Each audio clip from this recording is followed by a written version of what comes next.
Hey everybody, welcome to Chatbox. I'm David Cruz. Summertime is here, in case the temperatures this week didn't already alert you to that.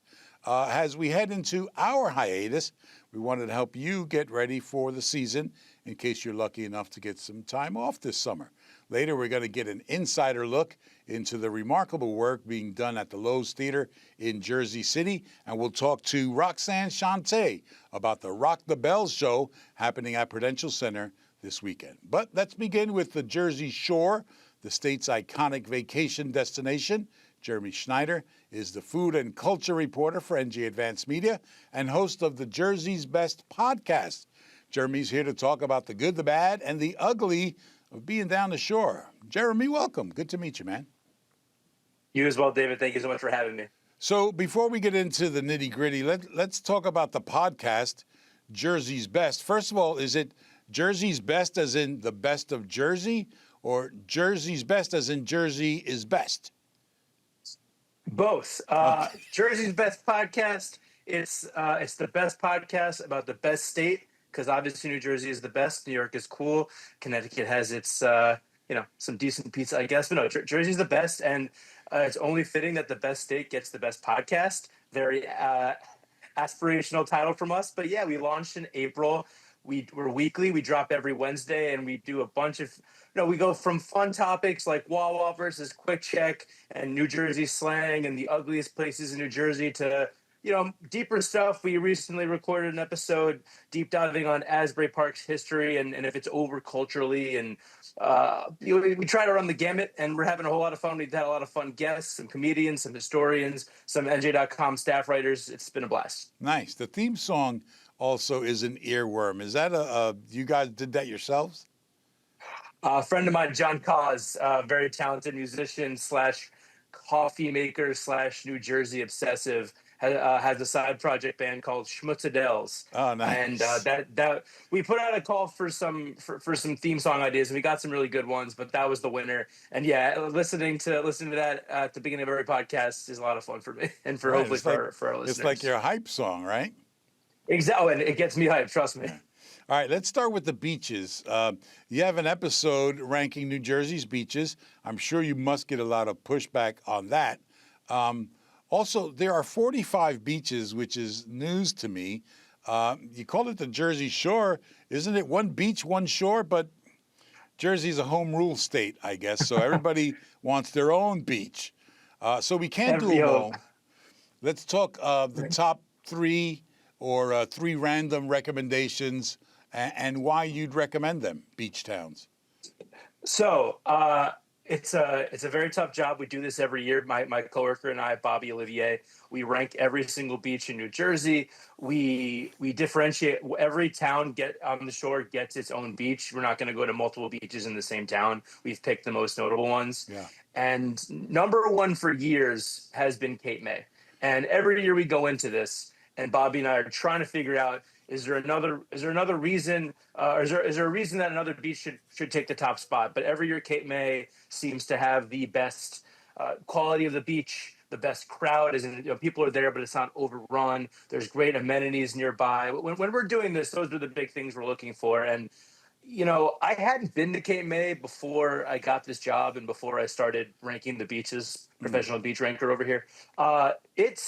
It's unlike any beach at the Jersey Shore. Once you cross over that river, it has, or that bridge, it has its own vibe. It has its own feel. It's the only beach facing south in the state, which is wild for me. And right. Anytime you go there for the first time, you're so used to the shoreline being east, and then all of a sudden south, and it's as south on the map as Baltimore, which is really blew my mind the first time I heard it. So Cape May is. Have you been there?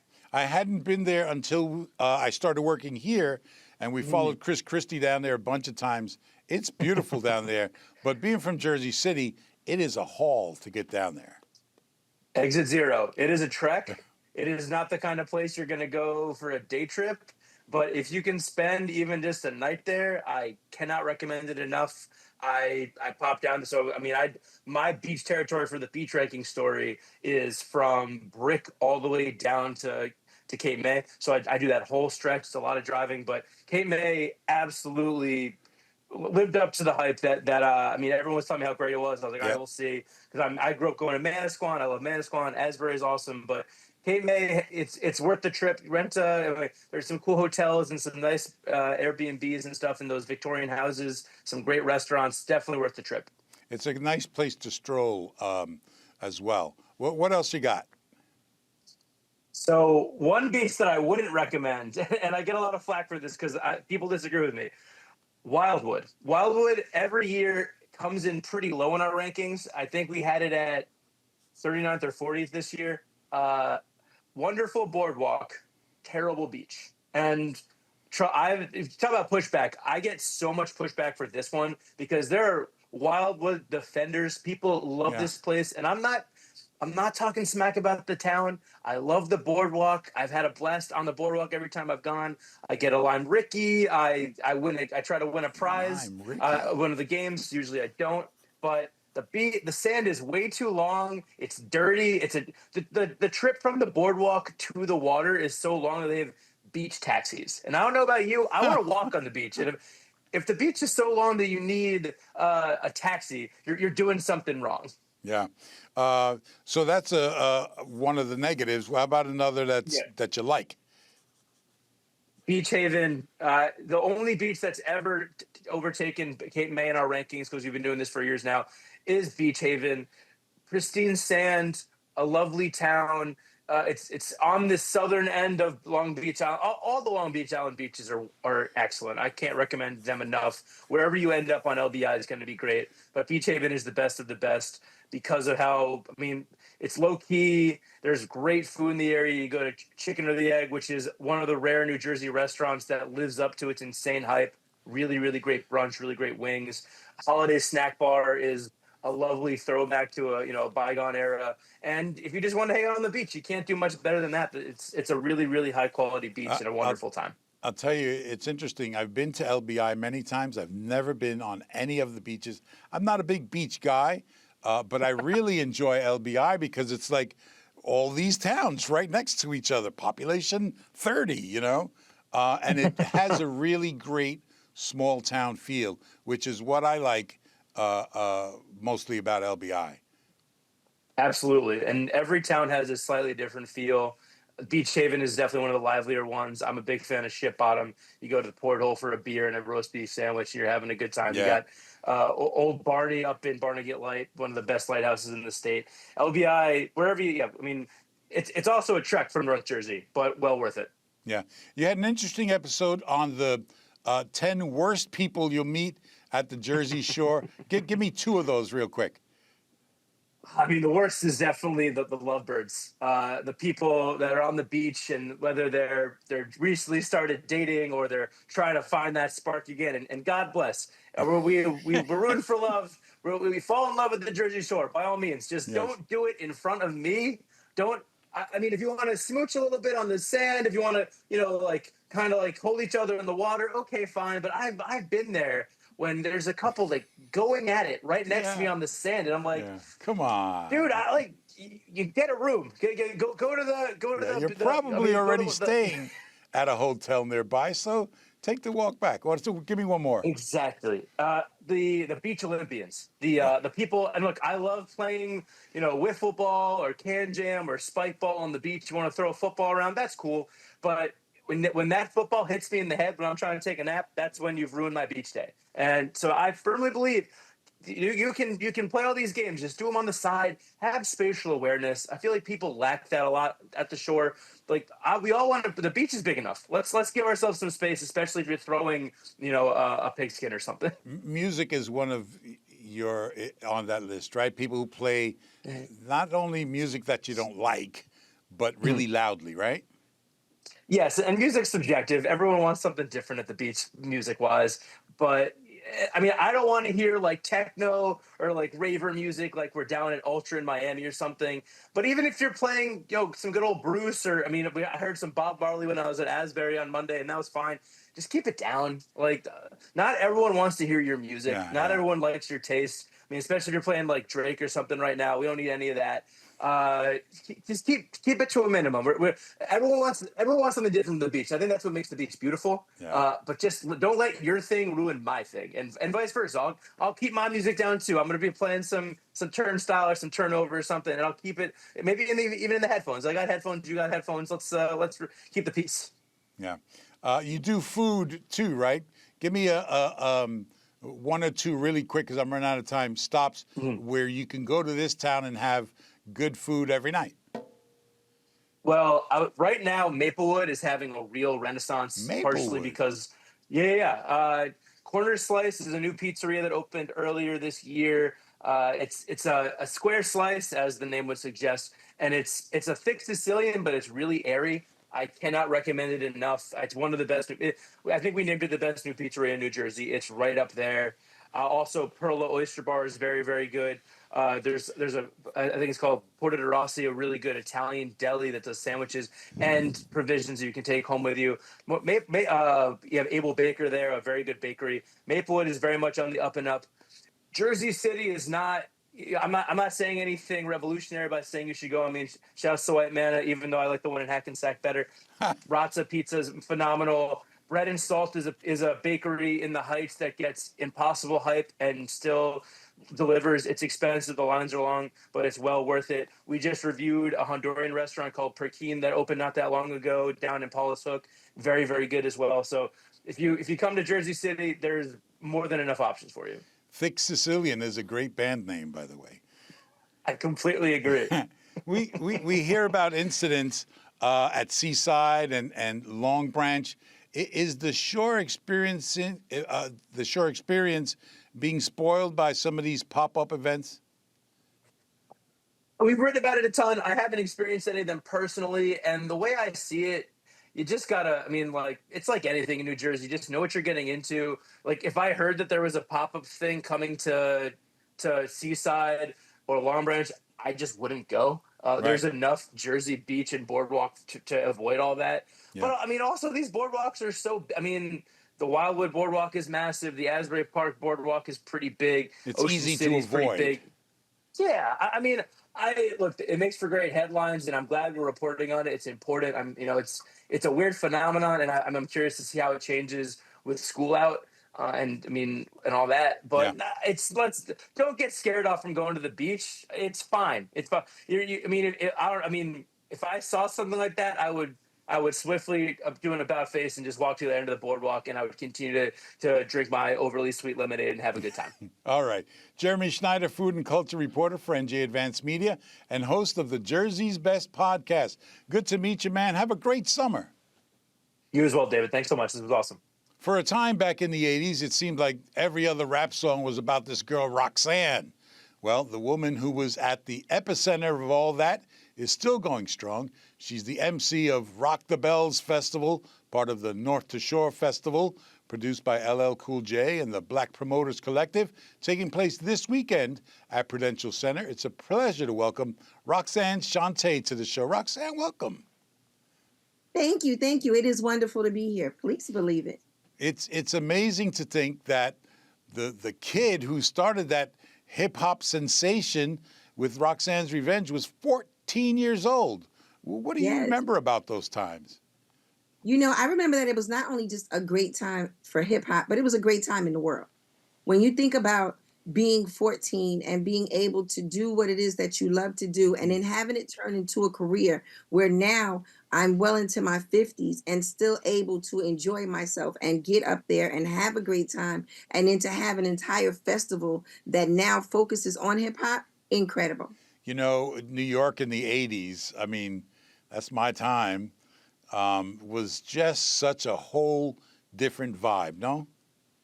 Yes, absolutely. When you think about even New York at that time, you know, there was a certain freedom that was there. There was a certain innocence that was there. And a lot of people say, well, New York, has it ever been innocent? Absolutely. You know, when we're going through our childhood and we think about playing in, you know, the fire hydrants and getting candy and going to the movie theaters and being in there all day, but also going to these park jams and being able to see the artists that we now pay so much money to see, being able to see them for free in the park in the 80s, and now watch how everyone has grown. it's a blessing to be here and experience I that. remember I was a kid.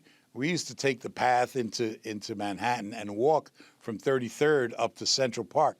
And all along the strip there, the first time I saw these kids roll out Linoleum Square That's right. and then just start to break, and we were like, what the hell is that?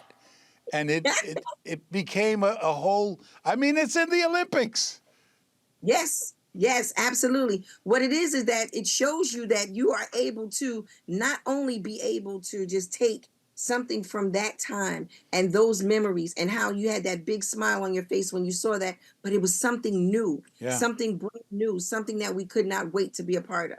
I know you couldn't have imagined in 1985 that hip hop would go on to become the most influential genre of music, culture, and fashion, I mean, the world over. No, you could not have imagined that. I think, when I first got involved in hip hop, it actually had an expiration date like milk. Like Hmm. literally, they were saying, listen, this thing is not going to be around long. Hip hop was a genre of music that you were told that in order for you to grow up, you had to grow out of it. And I don't think any other genre of music had the pressure that hip hop had. And that is the reason why there's no other genre of music that has the success that hip hop has. Yeah. You are also on the air on XM Radio, Rock the Bells Radio, yeah? Absolutely. LL Cool J's Rock the Bells Radio. LL came up with the idea that not only are we classic artists, but we're timeless. And these were songs that people always felt good about. So I have a show that I'm on every day with Cutmaster Cool V called Have a Nice Day, where literally I am that friend in the car to make sure that you have a nice day. Nice. All right, Rock the Bells at Prudential. Who's Yeah. in this lineup? I mean, there's a lot of people on there. Oh my goodness, this year's lineup is incredible. From KRS-One to Rakim, from Plies to Boosie to Buster, you name it. But also this year is a special spin on it because we will also be celebrating Uptown Records. So for Uptown Records, you have your Jeff Redd, your Al B. Sure. When you start I'll to think be about different sure. things, Donnell Jones, you start to think about certain times when R&B music had such a hip hop feel, you got to go with Uptown Records. So we're going to be celebrating Uptown Records, and it's going to be something like people have never seen before. I, And Buster has some surprises. you almost blew my mind when you said I'll be sure right there. Yes, night and day, baby, night and Yeah. day. So this is also Rock the Bells Festival Class of 2025. Summer's Yes. Cool. It's a celebration of Black Music Month.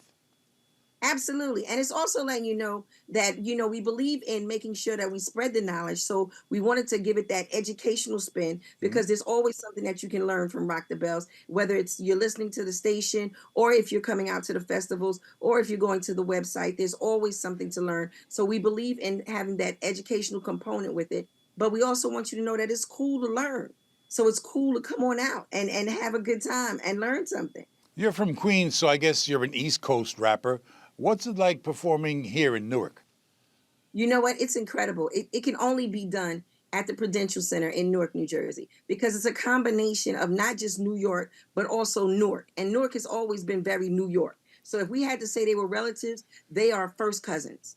So, and it's only just one stop away, literally on the train, just one stop away. So when you're just one stop away from the full influence of it, Yeah. you are going to also be an influence. So I'm looking forward to everybody seeing what the Brick City has built one brick at a time. Yeah. What do you listen to? I always wonder what our veteran rappers are listening to today. If I was to sit, because I have a radio show where I do hip hop Yeah. every day, all day, when I get a moment to myself at home, literally, I will listen to some R&B, but I Hmm. always have to throw in a little classic hip hop in there. So I'm really with my LL Cool J's, my Run DMCs, my Biz Markies, my Big Daddy Kanes, Rakim's, Nas, but then I also throw a little Doshi in there, a little Cardi Hmm. B. So for me, I love it all because hip hop is not just a genre of music for me. It's literally a way of life. So there's always something in my life that goes on, and there's a hip hop song or a hip hop artist that goes along with it. In the music today, it's a whole different flow. Are there artists who are trying to bring back that sound from the 80s and 90s? Well, we also have on the show with us Coast Contra. So one of the things about them is they take our classic vibe and they also put it with present day greatness. Mm. And together it's just incredible. So yeah, it's definitely that combination that you're going to see. It's the Rock the Bells Festival. It's happening this weekend at Prudential Center in Newark. Are you going to perform, or are you just going to be the mistress of ceremonies? I am the hostess with the mostest, doing it from coast to coastest, baby. And you're also a Grammy winner, no? Yes, yes. A lifetime Grammy Award winner. Yes, I am. The influence of rap and hip hop, the world over, still growing. Roxanne Shante, a pleasure to meet you. Thank you. Thank you. And it's an honor. It's definitely an honor. Back in the day, we would beat the summer heat by spending the afternoon at the movies. For us, the Lowe's Theater in Journal Square was the spot. It opened in 1929 as one of the great Lowe's Wonder Theaters, way back before my time, just for the record. It was the site of my first date and where I was traumatized forever after seeing The Exorcist for the first time. Well, the place has been undergoing a major renovation and restoration in anticipation of a grand reopening as a music venue in the fall of 2026. We got a chance to witness some of the work going on there. Take a look.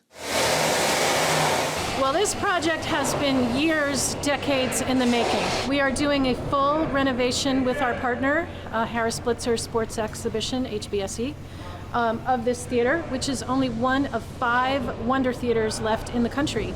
This was a theater that was opened in 1929, and it was intended to bring movies to life. So when you came to this theater, it wasn't just to see a movie, it was to experience entertainment. It was an experience to be here.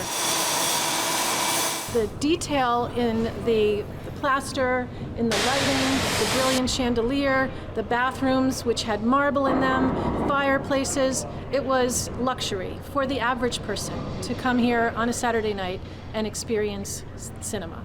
So the last time this theater was commercially operated was in the early 1980s, and the last movie they showed was Friday the 13th.